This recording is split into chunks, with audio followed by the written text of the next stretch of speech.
What's going on, guys? Cody from Motorcycle MD. Back in 2011, Honda issued this major recall on the Honda Goldwing. Affected models from 2001 up to 2015. Over 150,000 bikes were recalled for the brake master or the rear brake master cylinder and the secondary brake master cylinder, causing a potential drag or lockup situation on the rear wheel. Now, over the course of this recall, the shop that I worked at probably took care of maybe 300 plus of these models. I did a lot of them, but overall it wasn't that technically difficult. It was just very time consuming. We had to pump like 6 or 8 containers of brake fluid through a system, replace the front secondary master cylinder as well as the rear brake master cylinder. And out of all the things you had to do in a 4-hour or 3.5-hour period on this recall, I'd say easily the most difficult thing to do was replacing the rear brake master cylinder. And I was a little bored and I started going through some old footage that I had taken, and I happened to record the process of this specific thing. Now, this recall took care of many of the bikes. A lot of the bikes that we got in didn't actually have a problem, but a recall is a recall. And if you haven't had it done on your Goldwing, I would say that you are way behind, and you can go get it done for free at any time at a Honda dealership. But I've also replaced these rear brake master cylinders after the recall has been done. We're talking about something that's almost 13 years old now, which is really sad to think about that it's been that much time. But it often comes from just failed parts, people not replacing the brake fluid as often as they should. So if you're out there and you have a Gen 5 Goldwing that needs a rear brake master cylinder replaced, very specific, it is my hopes that one day you're viewing this video, and for that reason, you're welcome. That's what it's all about. See y'all around. Alright, so first I'll preface this video with stating the fact that all of the brake fluid's been removed from this rear system. I would not suggest doing this without some type of vacuum operated system that you can draw all the fluid out. You can probably do it out with bleeding, but you're gonna have a mess when you comes to taking the lines off of this rear brake reservoir and the mechanism itself that your foot is kind of acting upon. But we'll start by just removing this reservoir. Pretty straightforward. Unbolt it from its stay. Grab this line off here. Again, the system is bone dry. It should be relatively bone dry, but we're trying to minimize any brake fluid flinging about. But once that's off, we'll go ahead and go out to the switch here. You can kind of hear it. This little lever is functioning 2 switches at once, your rear brake switch as well as the cruise control shutoff switch that kind of tells the cruise control that you hit the brake and it no longer needs to be activated. So if you ever have a problem with your cruise control not setting, it's a great place to look. You see there's just 2 switches, identical, stacked right next to each other, that are being acted upon by a little paddle. Go ahead and grab this top banjo bolt, this brake line bolt, loosen that up. I've done this a couple hundred times, so if I'm out of order, it's just because it's the easiest way that I've remembered how to do it. I like to use a manual impact on these bolts here because any angle you try to get onto it with is kind of difficult. You might end up just rounding the head off, so that seems to work pretty good. I'll mark this, even though it already has a dot on it that kind of lines up with the split for the brake pedal, but good habit just to line it up. Take this bolt out, and this should just wiggle right off pretty easily.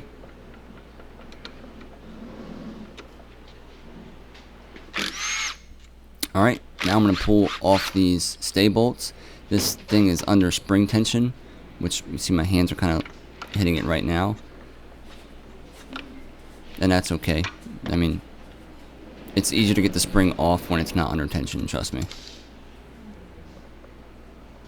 I took that bolt out in the 2 washers. I used the cap from the new to just kind of put it in place so we're not going to leak a bunch of brake fluid out. Nothing coming out of the hose. If you want to cover it up, be my guest. I like to use my 2 fingers. Lift up. I'm going to go straight down with it. Straight down, kind of like this. Straight down and do that motion. So, see how it hooks here and it hooks around and down. Now we have a full range of motion with this guy, but we gotta push this out. This is where it gets a little tricky. So So you push this back in there. Okay. You grab a long flathead screwdriver. You're just going to pry outward. This got to go down.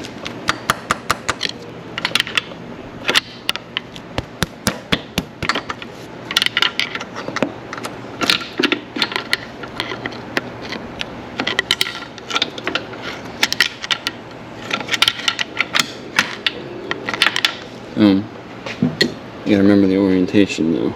This guy facing out, here's our switch plate. This pivots down like this.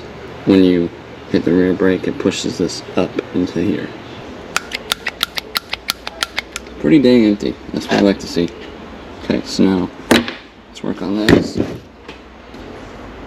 Okay, you can see this is orientated wrong. You need this to spin, make sure this boot's not all twisted up. Spin that back around. That's the orientation. Okay? Don't need to mess with adjustments. None of that. Get that guy around. We need to get this guy out.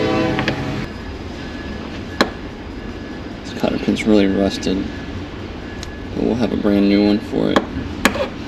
Once you pinch those together, it's just like a normal cotter pin. I'll pivot this guy. This guy doesn't move too much because it's squared in. Use this as a fulcrum.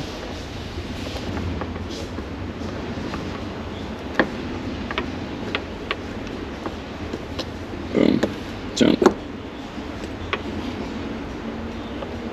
Push this guy down and out. It's real corroded. And there's our new plate that'll be installed like that. Spend a little bit of time cleaning this stuff up. I like it to be nice and clean. I want this to be nice and clean too, because this is also pivoting. Spend a little bit of time just trying to smooth this guy out a little bit. See a little punch mark? That's what lines up with that brake lever. Alright, so this is junk now. Not worried about that. Okay, this needs to go in like so. A little bit of grease. I know you go crazy. Self-explanatory. Don't care which way you send it, as long as you lock it.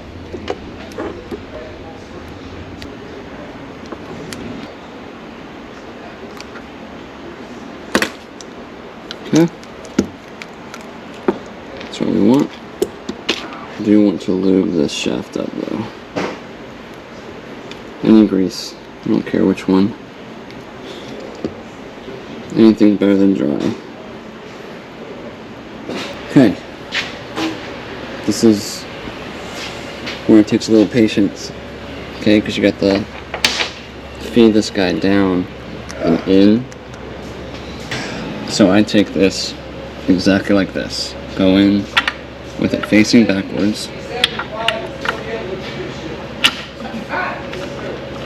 Push it in there. So what I'm trying to do is go in, pivot this, and push down on this at the same time.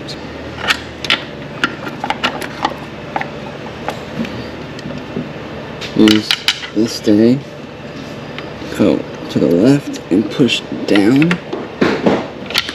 and then you can come back behind it. Use your fingers. Careful your radiator hose. There we go. That should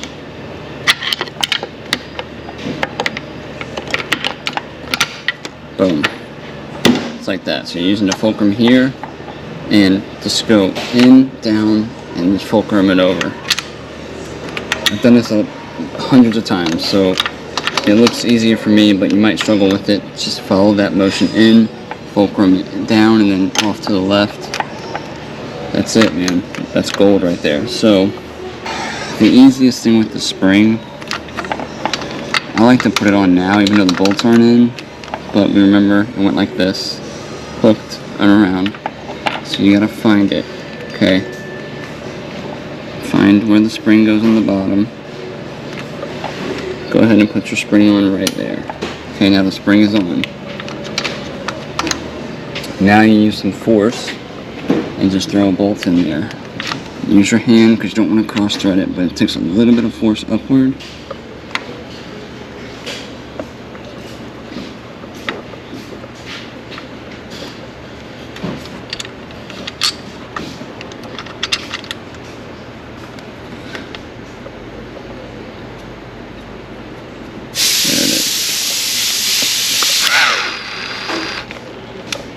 One.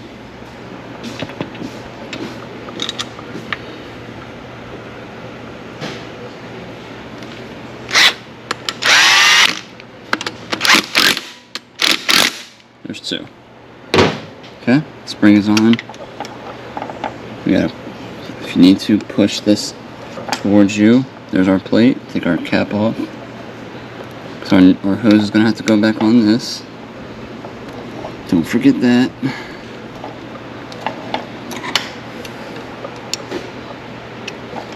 Okay. We're going to clean this banjo bolt out. It's always good to replace these. Don't reuse them. You don't want brake fluid leaks. There's a rounded side and a flat side. I do a flat side down towards our brake line.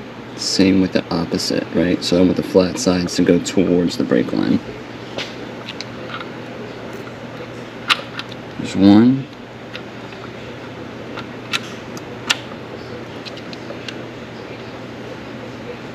There's two. This might be a little bit tricky to thread in. So take your time. You're not on a speed run. You don't want to cross thread your new brake master cylinder.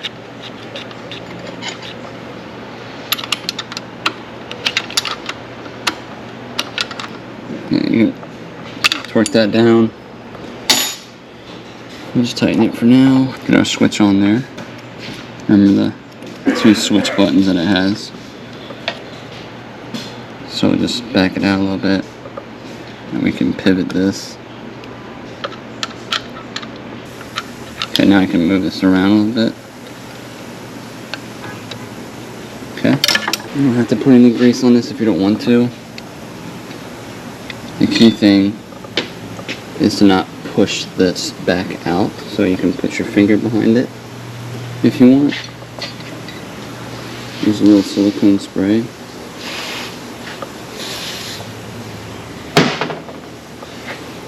Line up our dot.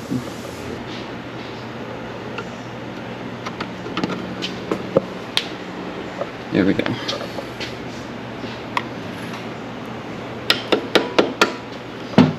This bolt should thread in nice and easy. If it does not thread in easy, you've pushed this out way too far.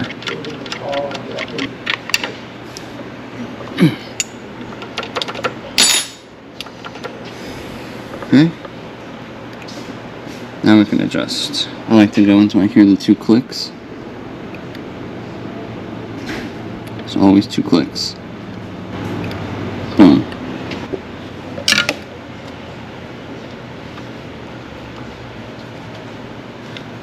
Double check. I hear two clicks, we're good. And there you have it.